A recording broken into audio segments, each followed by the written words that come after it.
1. An holistic approach to well-being. Holistic therapies. There are numerous natural therapies which have now become more widely accepted in mainstream society as viable aids to good health. For many years, Reiki and other ways of natural healing were rejected by most healthcare professionals, including vets, since there was apparently no scientific proof of their power to heal. However, ancient scripture, more recent scientific investigation, and now millions of recorded positive outcomes from its use in the modern world prove that utilizing life force energy amongst other healing modalities can and do contribute to good health.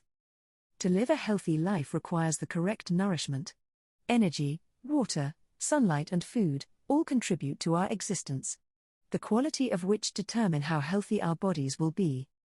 Impure water, poor quality food, and lack of sunlight will all have a detrimental effect upon our well-being, but there is even more to our nourishment than we usually realize.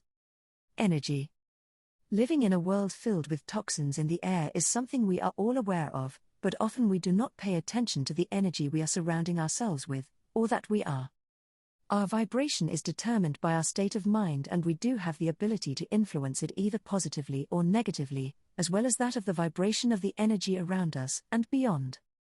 Bad energy will have a negative effect upon us and can be considered just as toxic as chemically filled air. We are energy ourselves, not separate from the energy around us. We are connected to it, and thus have the ability to change the energy surrounding us, as well as be affected by it. Think of a time when you walked into a building or room and noticed instantly a particular atmosphere. If we are not in full conscious awareness, we may pick up and be affected by the energy surrounding us, and presume the feelings as something personal to ourselves. Equally, when we think and act unconsciously, we are most likely to cause a negative effect to the energy around us, i.e., when we are feeling down, worrying, or having angry thoughts. Negative and positive emotions. Worry, trust. Anxiety, calm. Anger, peace. Frustration, patience. Fear, love. Many factors can create illness, and a common one for many of us is that of denying ourselves rest and recuperation. The body is regenerating itself all the time, and this requires a lot of energy to do so. We are in a constant state of transformation.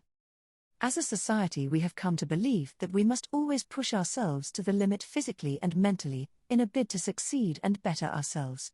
We feel the need to constantly achieve and to compete with others, which is essentially to feed the ego and its ever wanting more.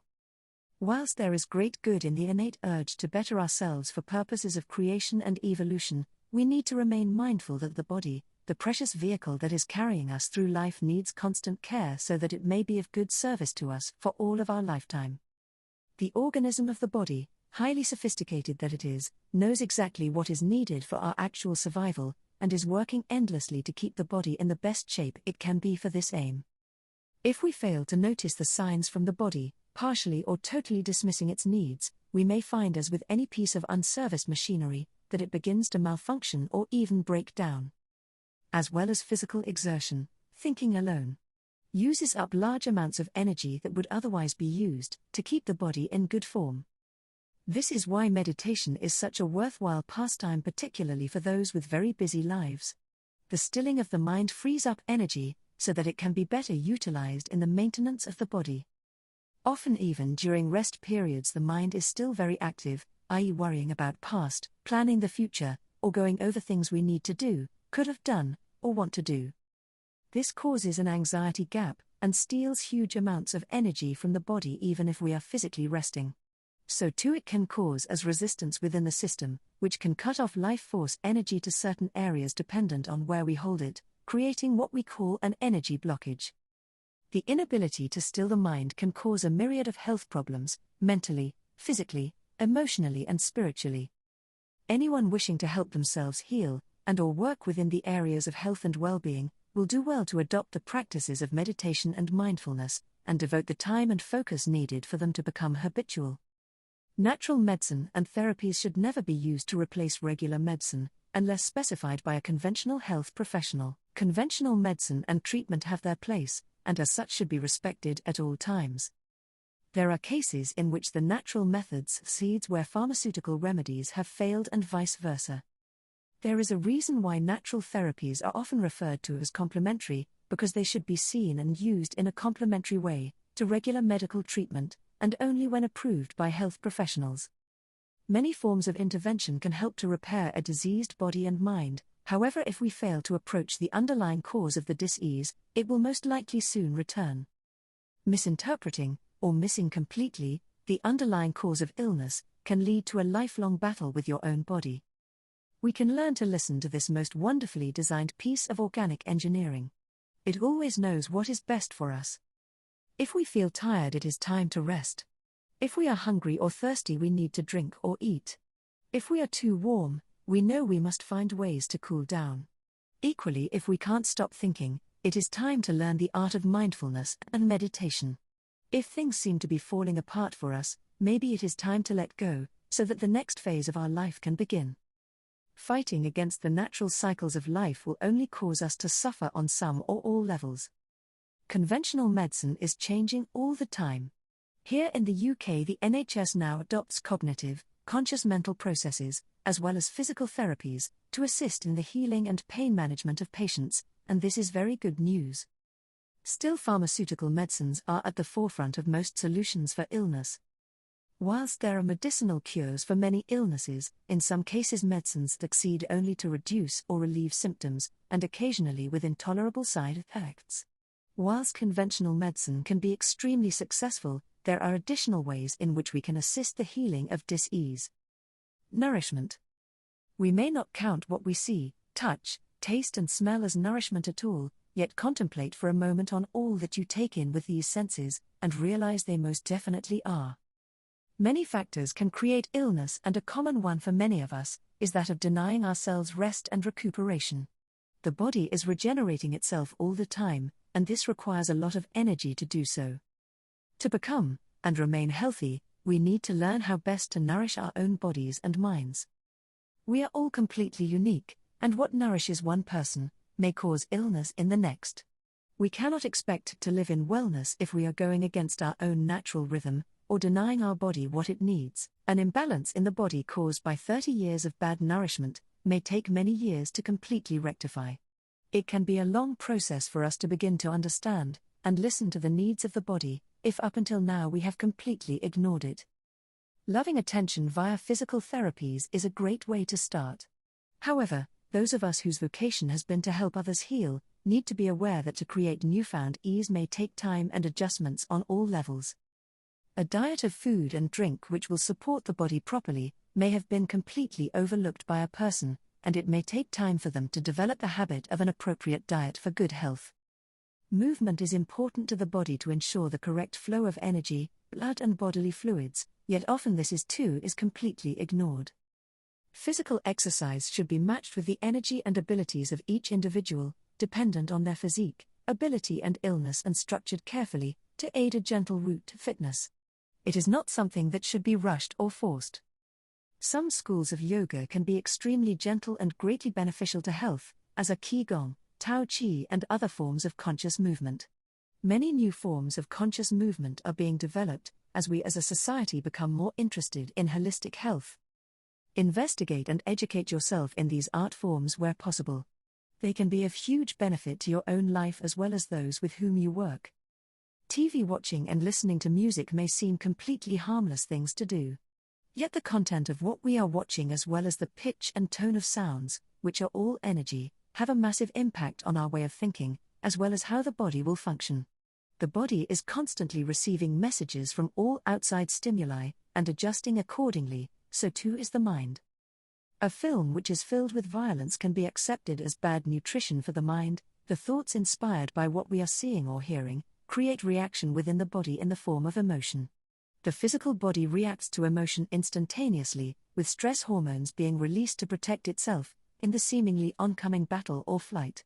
When chronically elevated by stressed emotions, cortisol in the body can lead to problems with weight and the immune system, to name but two. The overproduction of cortisol alone can be a major cause of illness.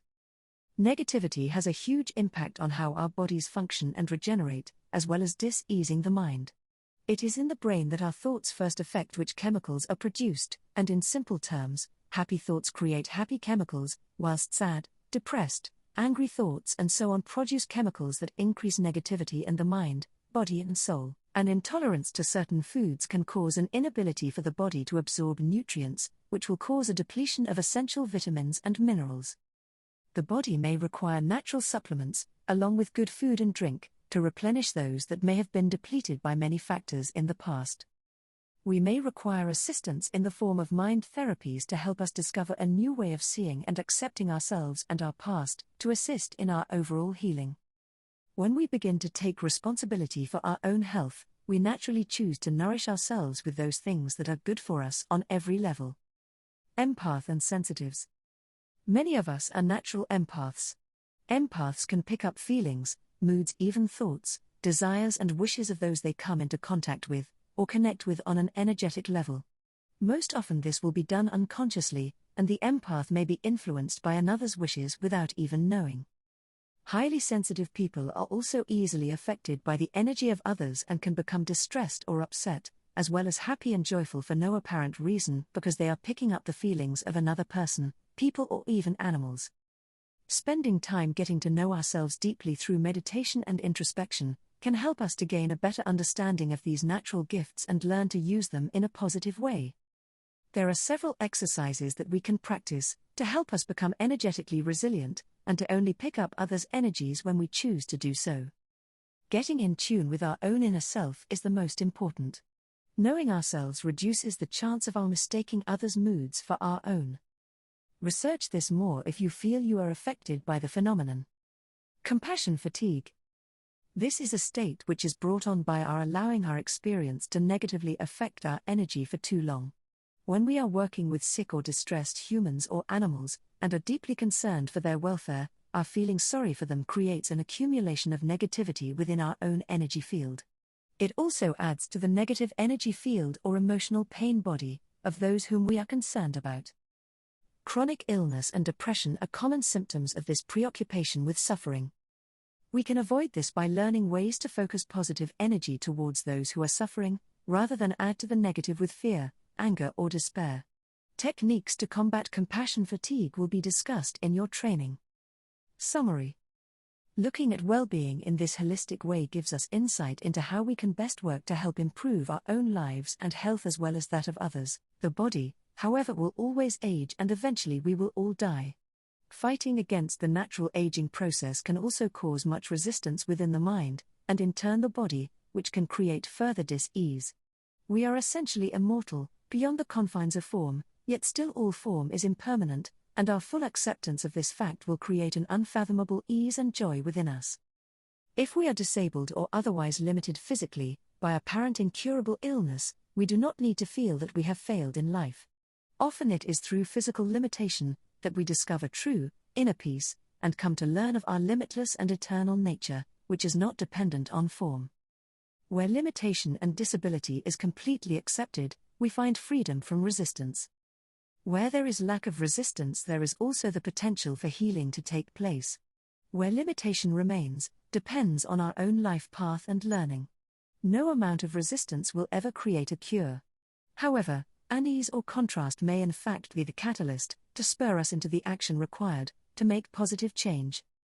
Some emotional keys to peace and holistic healing that can be practiced into our everyday mindfulness are thus: gratitude, forgiveness, acceptance, love, surrender.